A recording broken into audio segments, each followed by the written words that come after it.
नमस्कार दोस्तों। आज मैं आप लोगों को एक कहानी सुनाने जा रहा हूँ। शायद आपको पसंद आए। तो ये बात उस समय की है जब मैं 9th क्लास में पढ़ता था। मैं दिल्ली के एक गवर्नमेंट स्कूल में पढ़ता था जिसका नाम सर्वोदय बाल विद्यालय था।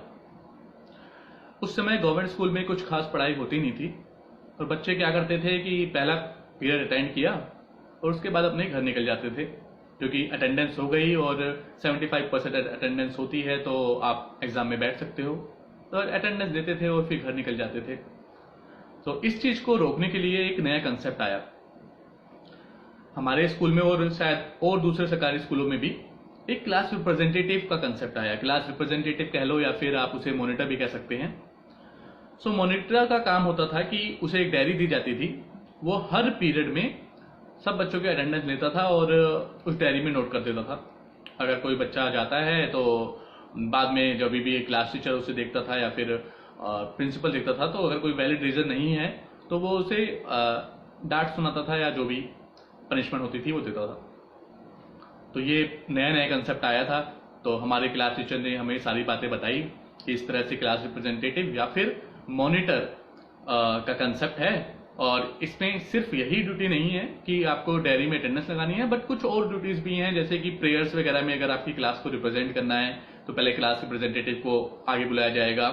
और दूसरा जैसे कि आपके एनुअल फंक्शन होते हैं, साइंस कंपटीशन होता है या और कोई कंपटीशन होता है, तो उसमें क्लास रिप्रेजेंटेटिव अपनी क्लास के बच्चों को बताएगा कि ये बच्चा आगे जाना चाहता है। जिस तरह से कभी कंसेप्ट आया था तो हमारे टीचर ने हम सब लोगों को समझाया और पूछा कि अब बताइए कौन कौन क्लास रिप्रेजेंटेटिव बनना चाहता है। तो हम लोगों का जो ग्रुप था एक वो थोड़ा पढ़ाकू टाइप का ग्रुप था। हम लोगों को लगता था कि यार पढ़ाई लिखाई कर लेते हैं, इसमें क्लास रिप्रेजेंटेटिव वगैरह में जाएंगे तो हमारा टाइम वेस्ट होगा या जो भी है, हमें इस तरह से लगता था। उस समय 9th क्लास के बच्चे थे, उतनी ज़्यादा समझ भी नहीं थी हमें।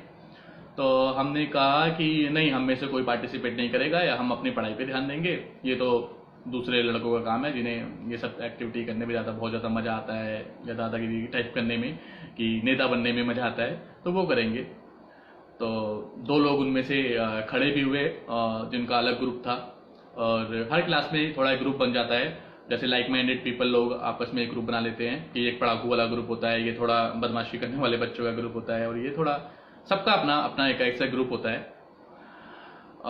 इसमें कोई गलत बात भी नहीं है ग्रुप होना। तो वहाँ पे दूसरे ग्रुप से कोई दो लड़के खड़े हुए और हमसे पूछा गया कि इनमें से किसको बनाया जाए। हमारा तो कैजुअल था कि कोई भी बना दिया जाए, हमें कोई फर्क नहीं पड़ता। फिर बाकी लोगों से पूछा गया तो उनमें से एक बंदे को लोगों ने सेलेक्ट कर लिया और वो क्लास रिप्रेजेंटेटिव बन गया। तो यहाँ तक हमारी लाइफ में कोई भी चेंज नहीं आया। जैसा हम पढ़ाई करते थे, हम लोगों का पढ़ाई में ध्यान रहता था, हम पढ़ाई में करते थे। कुछ बच्चे खेलने में ज़्यादा इंटरेस्ट लेते थे, वो खेलते थे, और कुछ बच्चे ना पढ़ते थे ना खेलते थे, टाइम पास करते थे, तो वो अपना काम कंटिन्यू करते रहे। अब आगे लाइफ में चेंज आना शुरू कैसे हुआ? तो धीरे धीरे अब वो क्लास रिप्रेजेंटेटिव, क्योंकि हमारी उससे बहुत अच्छी मित्रता नहीं थी, तो क्या करता था कि उसके जो दोस्त होते थे वो लोग फिर भी वही काम करते थे। पहला पीरियड अटेंड करते, घर चले जाते, वो हर पीरियड में उनके अटेंडेंस लगा देता और बाद में 8वें पीरियड में, लास्ट पीरियड में वो लोग आके दोबारा बैठ जाते थे। और कुछ कभी भी क्लास टीचर या प्रिंसिपल आता था लास्ट पीरियड में चेक करने की बच्चे हैं या नहीं, तो वो देखता था कि सारे बच्चे ऑलरेडी हैं। तो इस तरह से वो उन्हें बेनिफिट देने लगा, जो कि कहीं ना कहीं उनके खुद के जीवन के लिए एक खराब बात थी। तो इसने उनकी लाइफ को इम्पैक्ट किया, बट उस समय उसे लगता था कि यार मेरे दोस्त हैं तो मैं उसका भलाई कर रहा हूँ। तो 9th क्लास के बच्चों को ऐसा लगता है, तो इसमें कोई बुरी बात भी नहीं है। तो यहाँ तक भी हमें कोई इम्पैक्ट नहीं हुआ। अब जैसे कि उसकी दूसरी रिस्पॉन्सिबिलिटी थी कि एनुअल कंपटीशन में बच्चों का नाम देना। तो हमारे स्कूल में भी एनुअल कंपटीशन आए, साइंस कंपटीशन आए। मेरा और मेरे ग्रुप के 2-3 लड़कों थे जिन्हें डिबेट कंपटीशन, क्विज कंपटीशन, इन सब में पार्टिसिपेट करने का बहुत शौक रहता था, मन रहता था। हर साल हम पार्टिसिपेट करते थे, जीत के भी आते थे। तो इस बार भी हमने अपना नाम अपने क्लास रिप्रेजेंटेटिव को दिया, क्योंकि इस बार क्लास रिप्रेजेंटेटिव को बच्चों का नाम आगे बढ़ाना था। तो हमने उसे अपना नाम दिया, बट उसने हमें ना लेके जो उसके ग्रुप के कुछ एक दो लड़के थे उनको ही आगे बढ़ाया। क्योंकि क्या होता था कि ये दूसरे स्कूलों में कंपटीशन होता था और कुछ 50-100 रुपये उन्हें मिल जाते थे जाने के, और एक दिन की छुट्टी भी मिल जाती थी कि यार दूसरे स्कूल में जाके कंपटीशन कर रहे हो तो आपको स्कूल नहीं आना, वहाँ पे जाके कंपटीशन दो, उसके बाद घर चले जाओ। सो इस तरह का थोड़ा बेनिफिट भी लगता था। तो उन लोगों ने भी अपना नामांकन दिया और हमारी जगह उन्हें उसने सेलेक्ट करके बिना कोई देखे कि कौन अच्छा कर रहा है या कौन नहीं, उन्हें आगे भेज दिया। इसी तरह से जब कोई एक अलग कंपटीशन आया, क्विज कंपटीशन, तो क्या होता है कि पहले क्लास रिप्रेजेंटेटिव को बता के प्रिंसिपल या फिर जो भी उस डिपार्टमेंट का हेड होता है वो उन क्लास रिप्रेजेंटेटिव को बताता है कि अब हमारा ये कंपटीशन आ रहा है नया, अगर आपकी क्लास से कोई इंटरेस्टेड है तो वो आगे आए। तो हमें भी हमारे क्लास रिप्रेजेंटेटिव को भी बताया गया ये बातें, बट उसने हमें आके बताया नहीं। अब मेरा तो क्विज कंपटीशन में बहुत इंटरेस्ट था, बट मुझे पता ही नहीं चला कि क्विज कंपटीशन भी हमारे स्कूल में हो रहा है। और जिस दिन ये सारा कंपटीशन हमारे स्कूल में ही होना था, मीन्स बहुत अलग अलग स्कूल के लोग हमारे स्कूल में आके कंपटीशन करने थे। तो मैं उस दिन गया, देखा मैंने कि ये तो क्विज कंपटीशन हो रहा है और हमारे स्कूल के कुछ बच्चे हैं, मेरा भी इंटरेस्ट मन था, बट मैं सेलेक्ट नहीं हो पाया। मेरे तो पता ही नहीं चला कि क्विज कंपटीशन कब था, क्योंकि मेरे क्लास रिप्रेजेंटेटिव ने मुझे बताया ही नहीं। फिर मैं अपने टीचर के पास गया और मैंने बोला कि सर मुझे इन सब चीज़ों में पार्टिसिपेट करने का मन होता है, बट मेरा क्लास रिप्रेजेंटेटिव कभी मेरा नाम देता ही नहीं है।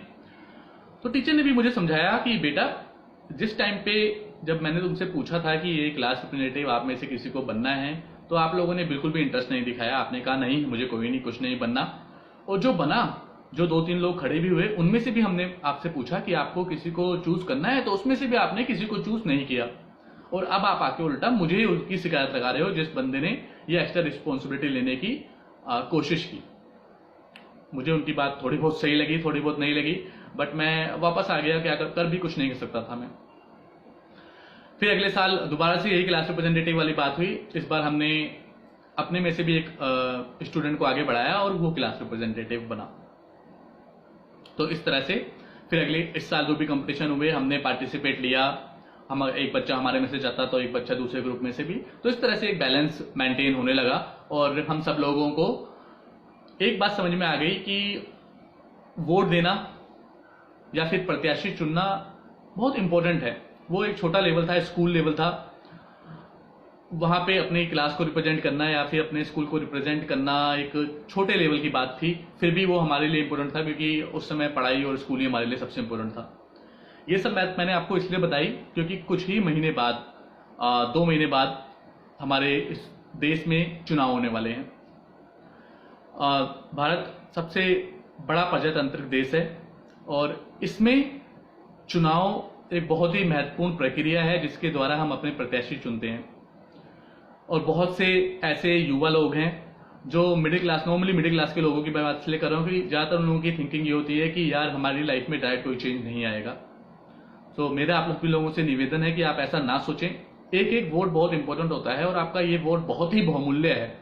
हो सकता है डायरेक्टली आपको कोई इससे इम्पैक्ट ना पड़े, बट इनडायरेक्टली डेफिनेटली अगर आपका प्रत्याशी, आपके क्षेत्र का प्रत्याशी अच्छा नहीं होगा या फिर सक्षम नहीं होगा, तो आपके क्षेत्र को कभी अच्छा रिप्रेजेंट नहीं कर पाएगा और जो भी आपको बेनिफिट मिलने हैं वो आप तक नहीं पहुंच पाएंगे।